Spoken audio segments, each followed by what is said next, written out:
Here we are. A good swill. But where's that music coming from?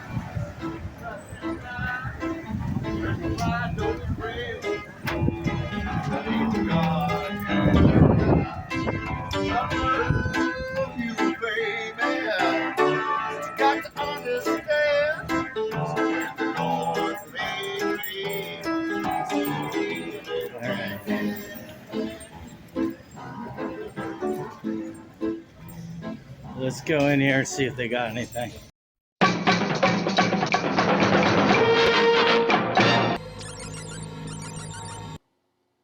Hello, greetings, and welcome. Welcome to the Stereo 999 YouTube channel. I am your host, the artist formerly known as Stereo Steve, and I'm here with my pal, Mr. Gopher. Say hi, Mr. Gopher. Hey, Mr. Gopher. Yeah, we've been just chilling here, celebrating a little bit, because I finally got my 200 subscribers. Woohoo! Yeah, 200 subscribers. It's been teetering in the 190s for a while, you know, and finally all my whimpering and moaning is paid off, and I got 200 subscribers. So I do have a special video I'm going to make to celebrate for my 200 subscribers special. I want to talk about this book. This is Rock Critics' Choice, the top 200 albums, compiled by Paul Gambaccini. It's from 1978. And basically what he did is he polled some rock critics and radio DJs from the US and UK as to what the best rock albums of all time were. And he came up with this list and put them in a book. The layout is kind of atypical because rather than the type of in-depth description of each album that you would expect from a book like this, there's just the album cover, track listing, and occasional anecdotes from someone who voted for the album. For instance, the number one album, oh spoilers, what's the number one album of all time? Oh gee, Sgt. Pepper, of course. One of the commenters is musing about hearing it playing in an Indian restaurant while he was high and waiting for his food, and how that gave him kind of an epiphany. And then as we progress through the book, Bob Dylan, and in my youth, I learned, I knew Bob Dylan, but I learned how important he was by how many of his albums are all over this. Okay, so I've shown before the live 1966 Bob Dylan double CD that came out. I mean, that was such a significant moment in his career that even back in 1978, a bootleg of that performance made it to number 89 in the top 200 albums.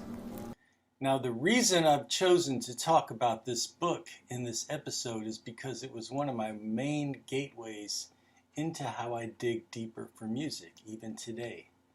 I was 13 when I first got this book in a B. Dalton bookstore in a shopping mall, and I discovered and learned about a lot of music, some of which is established canon now, but I had no clue about back then, with my musical education mostly coming from radio listening and whatever records just fell into my lap. There's also, in the bottom half of the 200, there's some more obscure stuff that is still pretty obscure today.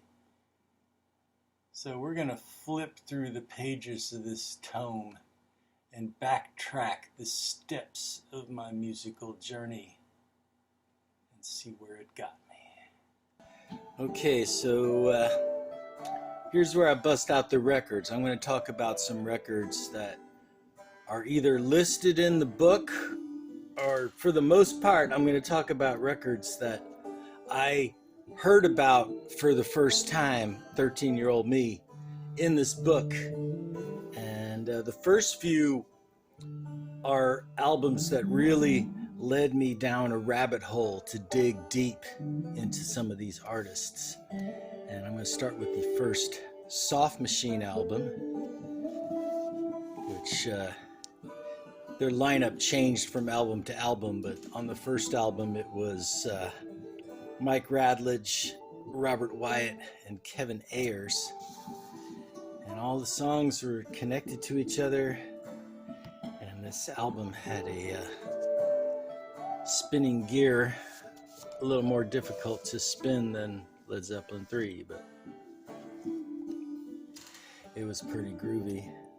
Can, which nowadays Can are considered classic, but back then, I mean, in my circles, not too many people knew of Can. But this was my intro to the band, and yeah, I was obsessed and went on to collect everything connected to them that I could get my hands on. Same with this band, King Crimson, Court of the Crimson King. You know, at first I was all, but then I was like,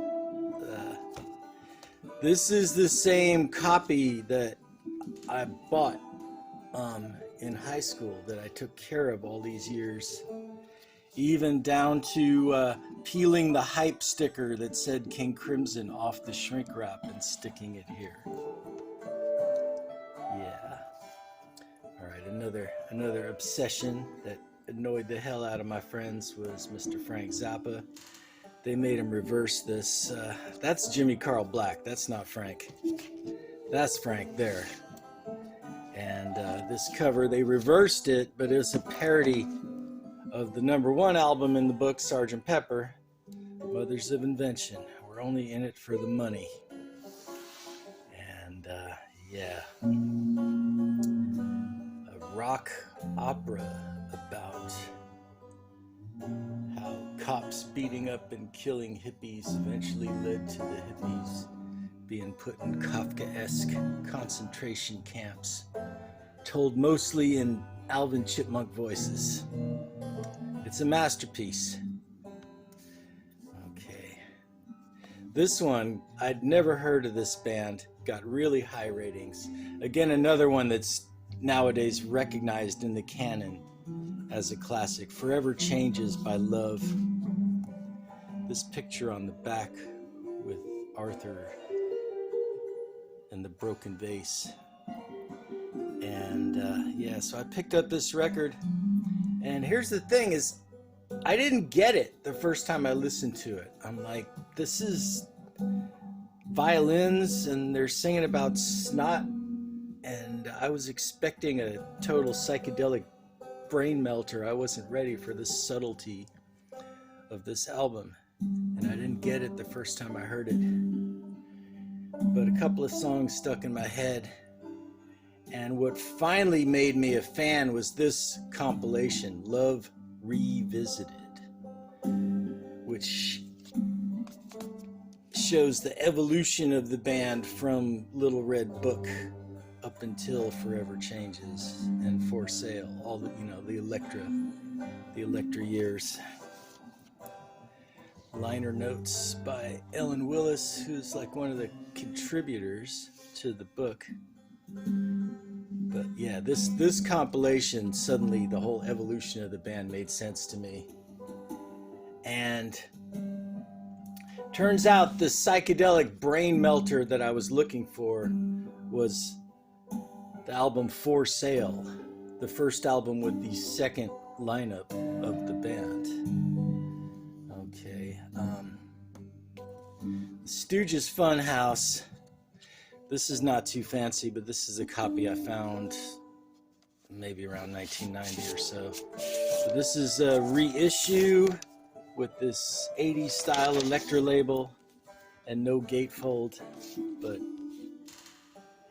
any copy of Funhouse is better than no copy of Funhouse. But I actually lean more towards the first Stooges album, but no doubt about it, Funhouse is great. And you know, I didn't know the Stooges. I knew Iggy Pop because I would see Iggy Pop records in the stores. Anyway, this next record, they actually couldn't find a copy of this to photograph when they made the book. It's the Velvet Underground Golden Archive series. There was a whole series of these Golden Archive compilations that MGM made. I have a couple other ones. I've got the Blues Project one, and I have the Ella Fitzgerald one, and there's the Zappa one too, but with Mothers of Invention. But yeah, it's just basically kind of a best of compilation. It's got, I guess, what they thought were the hits: Candy Says, Sunday Morning, Femme Fatale, Beginning to See the Light, Here She Comes Now. And yeah, the critics were into it enough that this got voted in.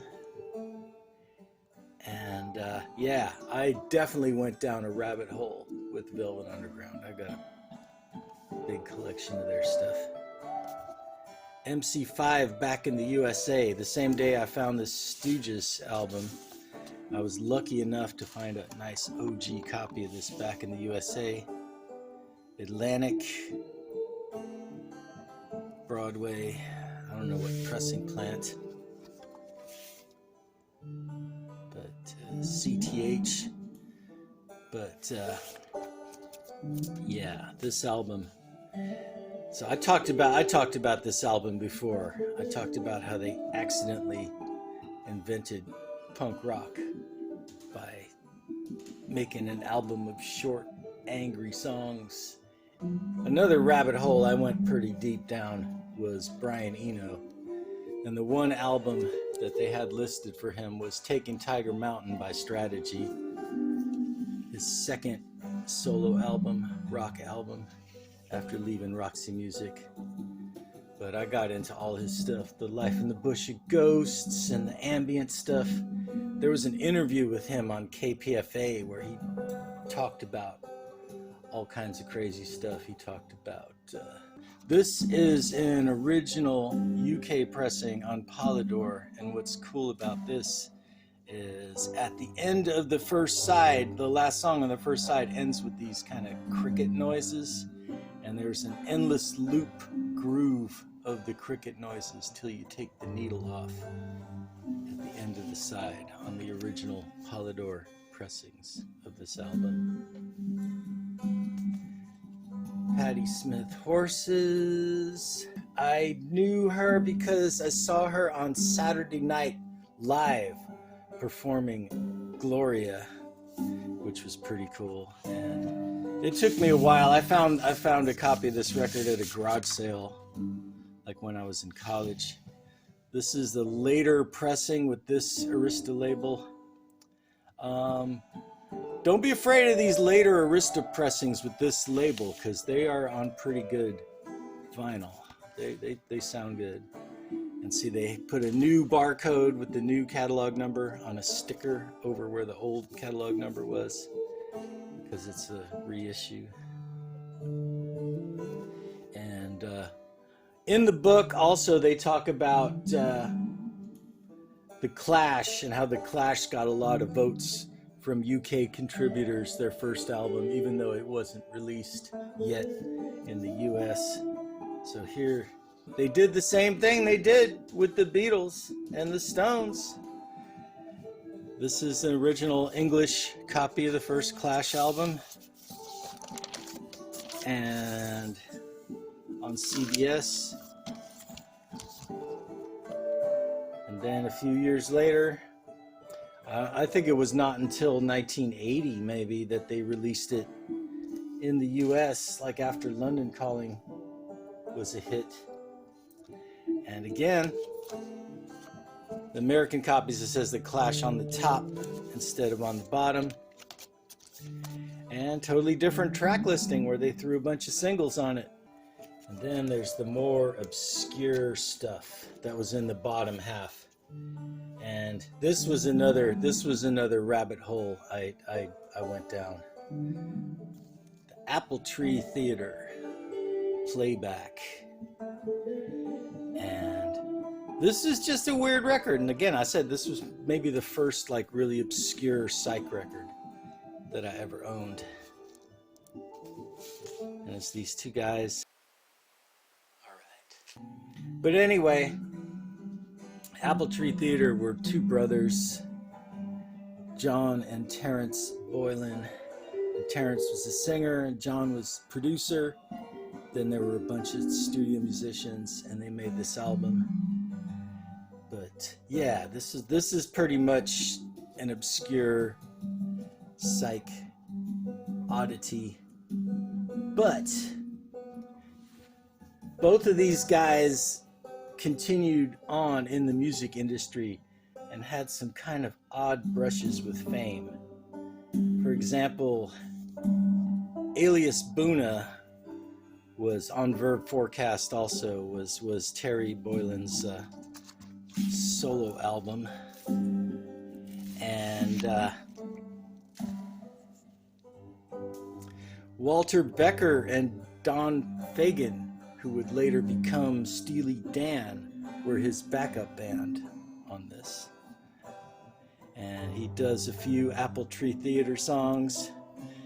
And there are a lot of callbacks to that record, like County Fair, where there's a skit where they're flipping through radio stations and this song about the county fair keeps coming up. So you get the complete county fair song on this.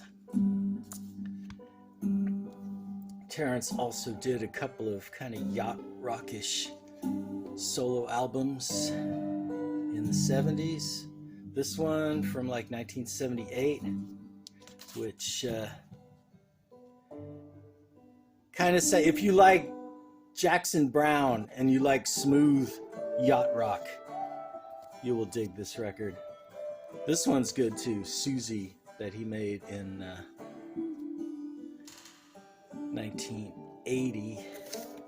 And the thing was, at the time in the late 70s, these guys were still players in the music I was listening to on the radio.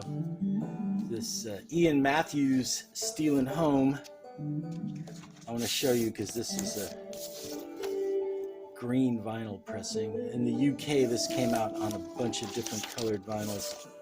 But Ian Matthews, who was in Fairport Convention, but he had a hit song with Shake It, which was Shake It Baby, Shake It All You Can, which was Terrence Boylan composition. Shake It and Don't Hang Up Your Dancing Shoes, original versions of those songs are on this record. Meanwhile, John Boylan, his name was on the first Boston album as producer. John Boylan also produced Linda Ronstadt's first album that's mostly country rock with members of the Eagles as her backup band. Hamilton Streetcar, also produced by John Boylan, and they do the Apple Tree song Brother Speed. That's another psych obscurity on the Dot label. Mike Oldfield, Omadon. And just how stoned he looks on this album cover. And again, I probably never would have got this record if it wasn't listed in the book. Probably maybe would have gotten Tubular Bells. But this is a neat album. It's another kind of long epic. Especially on the second side with the song about horseback riding and the little children of Stonehenge dancing type number. This one took me a long ass time to find an actual copy of this record. I think it was like sometime in the 2000s or 2010s when this was like on the wall at a record store, and I bought it. Michael Nesmith and the Hits Keep On Coming. And there he is, man. He's pimping, man. But I would say if there was any record where Mike got his wish to just not have the shadow of the Monkees and just be pure Mike Nesmith, it would be this album, because it's basically Mike with an acoustic guitar singing these kind of countryish songs with the great Red Rhodes on pedal steel. And yeah, so, and this is a beautiful record. Looking at the track listings for Rubber Soul and Revolver, this was the first time I learned that the English versions of some of these albums were different than the American versions.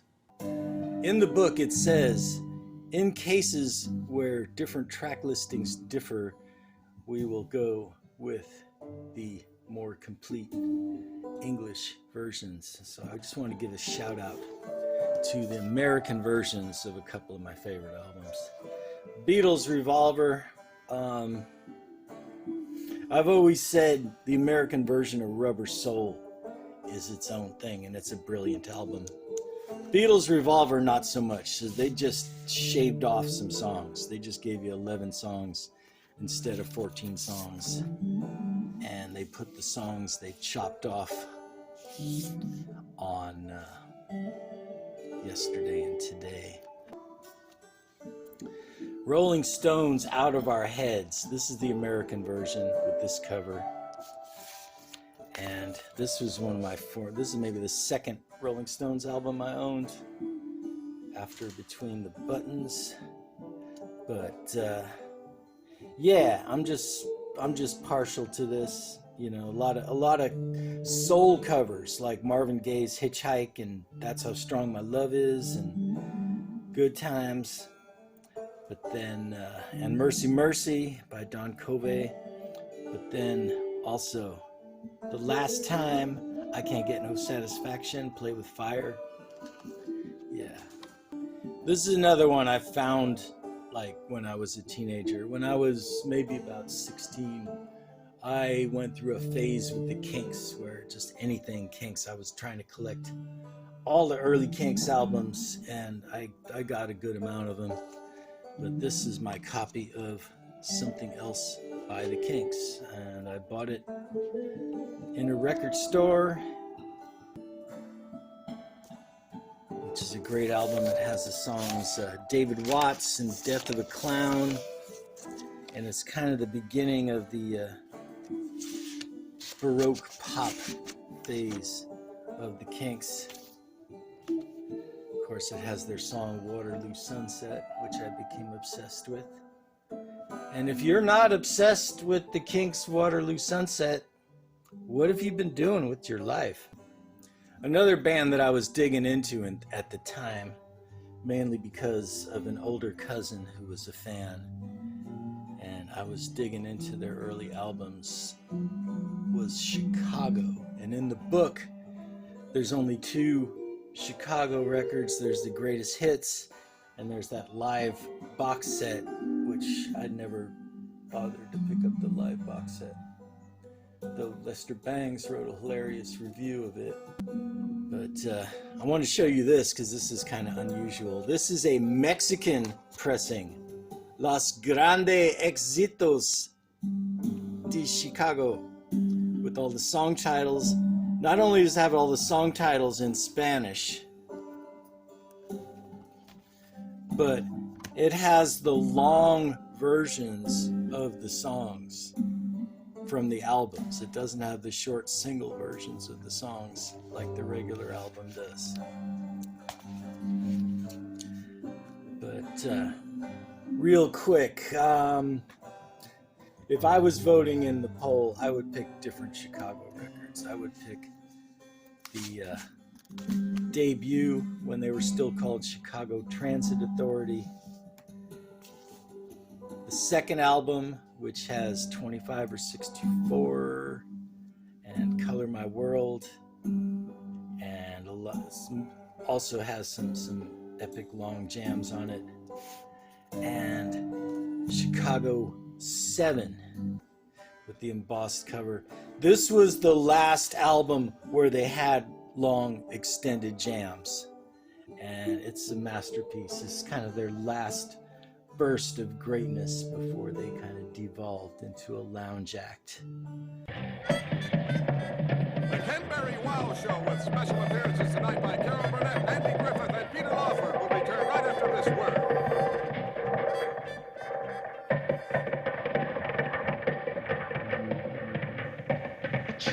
This cold on my sinuses. Use the sinus spray, Dristan Nasal Mist. Dristan Mist sprays away sinus congestion, helps sinuses feel better in seconds. Dristan has a special antihistamine to help control sneezing. Plus, twice as much sinus decongestant as the other leading spray. Twice as much sinus decongestant to help you breathe. The sinus spray, Dristan Nasal Mist, or Dristan Vapor Spray.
All-time greatest rock albums chosen by the world's top DJs and critics.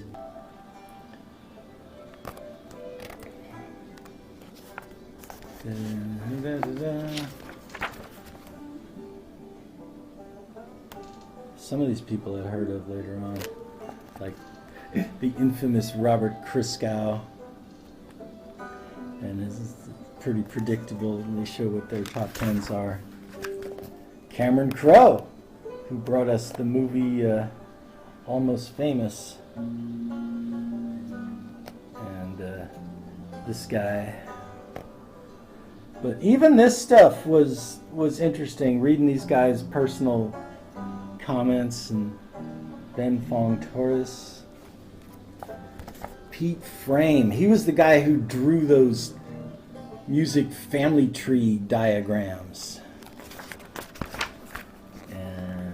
Simon Frith, who's the brother of guitarist Fred Frith. Paul Gambaccini himself.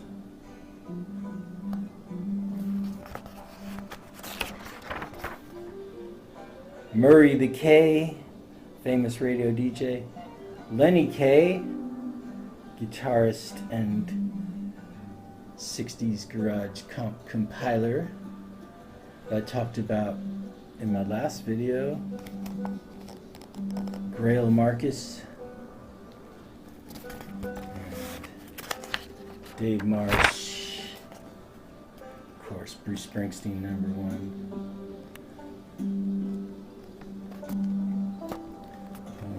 Mark Perry from the punk band Alternative TV.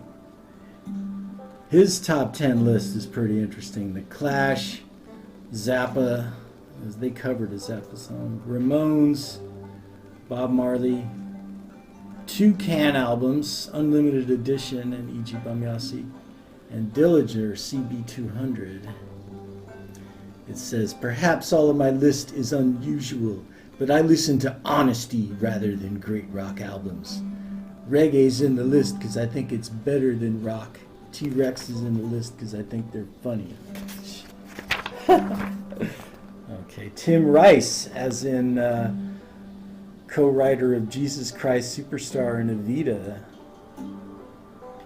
And he's got some pretty basic rock in his top 10. Elvis, Stones, Buddy Holly, Beatles. Lisa Robinson, well-known writer here.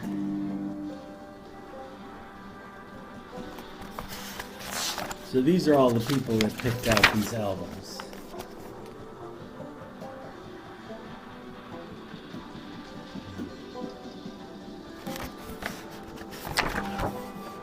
Pete Wingfield, the guy who sang 18 with the bullet.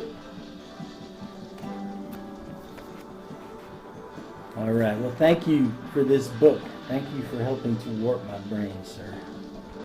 All right, so that's pretty much my 200 subscriber special. If you've gotten this far, thank you for watching. I hope you had as much fun watching this as I've had putting it together.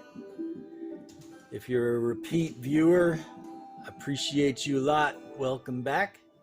If you're new, watch some of my other videos. You missed them because you're new here. If you're thinking, oh, big deal, 200 subscribers. The real YouTuber has over 9,000 subscribers. Then subscribe if you haven't, you know.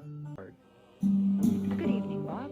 This morning, my church proctor provoked some rather immaculate speculations regarding the conducive aspects of the Revelation through the course of the Scripture, and then its misconceptions of inordinate dysfunctionalism. I don't know if you heard of that, but you know, I was figuring that clearly some unexpected kind of adjustment discounts for the Jesus shift, and so I ask.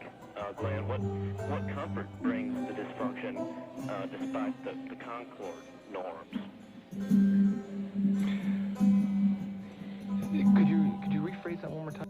That's it. I'm getting out of here.